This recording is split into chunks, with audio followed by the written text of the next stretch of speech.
UK ടോക്സിലേക്ക് എല്ലാവർക്കും സ്വാഗതം. ഞാനിന്ന് വന്നിരിക്കുന്നത് നിങ്ങളൊരു പുസ്തകം പരിചയപ്പെടുത്താനാണ്. അഫ്ഗാൻ എഴുത്തുകാരനായ ഖാലിദ് ഹൊസൈനി എന്ന എഴുത്തുകാരൻ എഴുതിയ തൗസൻഡ് സ്പ്ലെൻഡഡ് സൺസ്, അതായത് തിളക്കമാർന്ന 1000 സൂര്യന്മാർ എന്നൊരു പുസ്തകത്തെ ഞാൻ നിങ്ങളിൽ പരിചയപ്പെടും. ഈ പുസ്തകത്തെക്കുറിച്ച് പറയുകയാണെങ്കിൽ തന്നെ എനിക്ക് ഒരുപാട് ഇഷ്ടപ്പെട്ടൊരു പുസ്തകമാണ് ഈ തൗസൻഡ് സ്പ്ലെൻഡഡ് സൺസ് എന്ന് പറയുന്നത്. എന്നെ ഒരുപാട് മാനസികമായി സ്വാധീനിച്ച ഒരു പുസ്തകമാണ്. ഇതിൻ്റെ ഒരു ബേസിക് ആയിട്ടുള്ള ആശയം എന്ന് പറയുന്നത് അഫ്ഗാനിസ്ഥാൻ യുദ്ധസമയത്ത് അവിടെയുള്ള സ്ത്രീകൾ അനുഭവിക്കുന്ന യാതനകളെ കുറിച്ചാണ് ഈ പുസ്തകം പറയുന്നത്. ഇതിൽ നമ്മുടെ രചയിതാവ് നമുക്ക് 2 സ്ത്രീകളെയാണ് കേന്ദ്ര കഥാപാത്രമായി അവതരിപ്പിച്ചിട്ടുള്ളത്. ഒന്ന് മറിയവും പിന്നൊന്ന് ലൈലയും.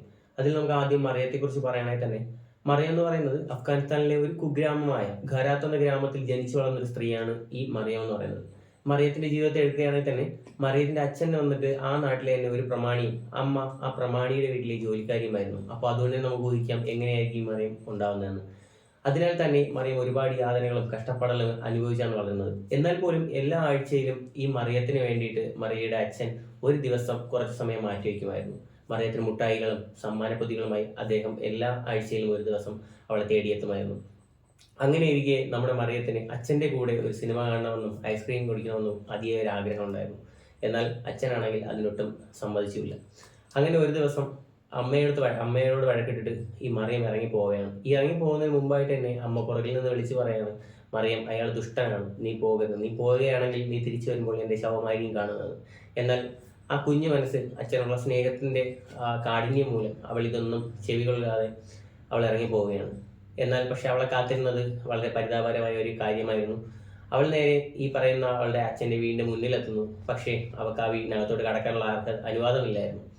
അങ്ങനെ അവൾ വൈകുന്നേരം വരെ അവിടെ ഇരിക്കുന്നു. അച്ഛൻ്റെ ക്രൂരത മനസ്സിലാക്കുന്നു. അവൾ തിരിച്ച് അവളുടെ വീട്ടിലേക്ക് പോയാണ്. അവളുടെ വീട്ടിലേക്ക് പോയപ്പോഴത്തേക്കും അവളെ തേടിയിരുന്നത് അവളുടെ അമ്മയുടെ മരണവാർത്തയായിരുന്നു.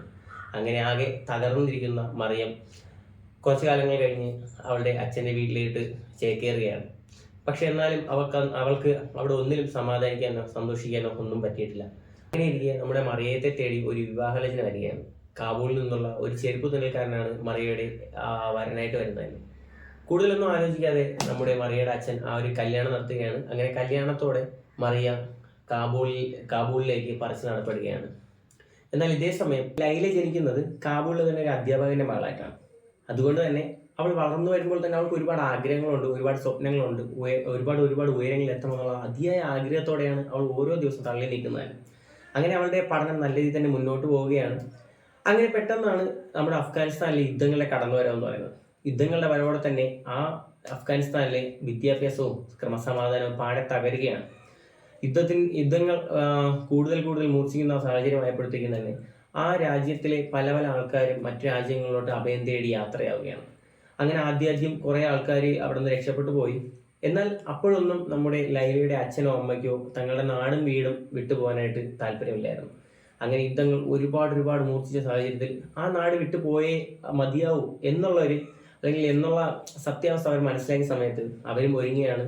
അങ്ങനെ അവരെല്ലാവരുമായിട്ട് ആ എല്ലാം റെഡിയാക്കി വീടിന് മുന്നിലോട്ട് ഇറങ്ങുന്ന സമയം ഒരു വലിയ ബോംബ് സ്ഫോടനം ഉണ്ടാവുകയാണ്. ആ ബോംബ് സ്ഫോടനത്തിൽപ്പെട്ട് നമ്മുടെ ലൈല ഒഴികെ ബാക്കിയുള്ളവരെല്ലാം മരിക്കുകയാണ്. ഗുരുതരമായ പരിക്കുകളോടെ നമ്മുടെ ലൈല രക്ഷപ്പെടുകയാണ്. ഈ ലൈലയെ രക്ഷിക്കുന്നത് നമ്മുടെ മറിയത്തിന്റെ ഭർത്താവുമായിട്ടാണ്.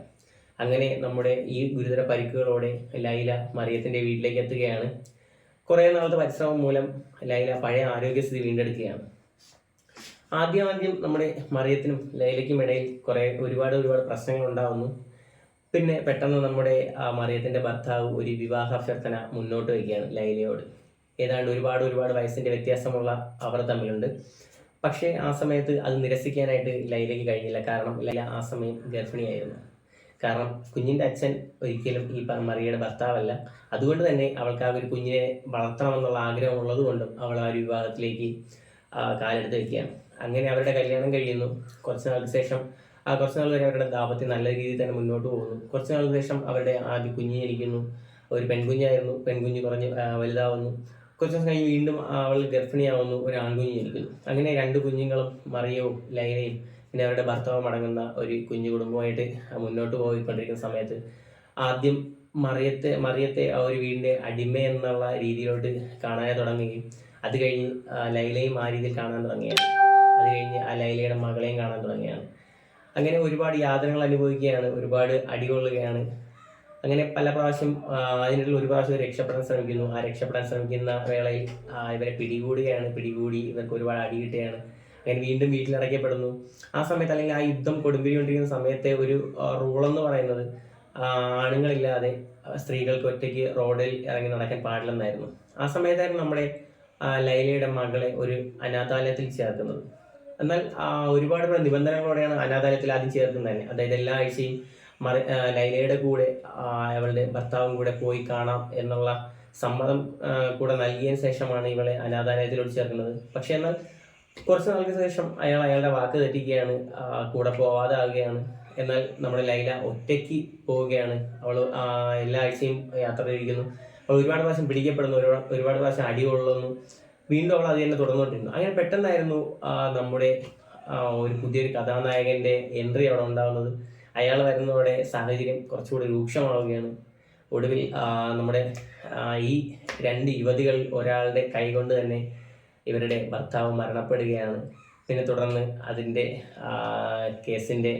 കേസിലോട്ട് പോവുകയാണ്. പോയി അതിലൊരാൾ അതിൻ്റെ ശിക്ഷ സ്വയം കൈവരിക്കുകയാണ്. ഞാനിത് അവസാനം ഡീറ്റെയിൽ ആയിട്ട് പറയാത്ത എന്താണെന്ന് ചോദിച്ചു കഴിഞ്ഞാൽ, ഈ ഒരു പുസ്തകം ഞാൻ ആദ്യമേ പറഞ്ഞില്ല, ഒരുപാട് ഹാർട്ട് ടച്ചിങ് ആയിട്ടുള്ള പുസ്തകമാണ്. ഇതിൻ്റെ ആദ്യം തന്നെ മറിയത്തെക്കുറിച്ച് പറഞ്ഞിട്ടും അതിനേക്കാളും പറയാത്ത ഒരുപാട് കാര്യങ്ങൾ അതിനകത്തുണ്ട്. അതുപോലെ തന്നെ ലൈലയെക്കുറിച്ച് പറഞ്ഞു, അവളിലും പറയാനാവാത്ത ഒരുപാട് കാര്യങ്ങൾ ഇതിനകത്തുണ്ട്. അത് വായിച്ചറിഞ്ഞാൽ മാത്രമേ നമുക്ക് ആ ഒരു വികാരത്തോടെ നമുക്ക് മനസ്സിലാക്കാൻ പറ്റുള്ളൂ.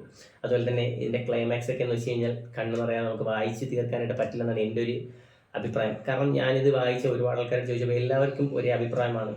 എന്തായാലും നിങ്ങൾ ഈ ഒരു ബുക്ക് വായിക്കാൻ ചൂസ് ചെയ്യുകയാണെങ്കിൽ അതൊരിക്കലും നിങ്ങൾക്ക് സമയം നഷ്ടമോ പൈസ നഷ്ടമോ ആവില്ല. തീർത്തും അത് നിങ്ങൾക്കൊരു പ്രയോജനം തന്നെയായിരിക്കും.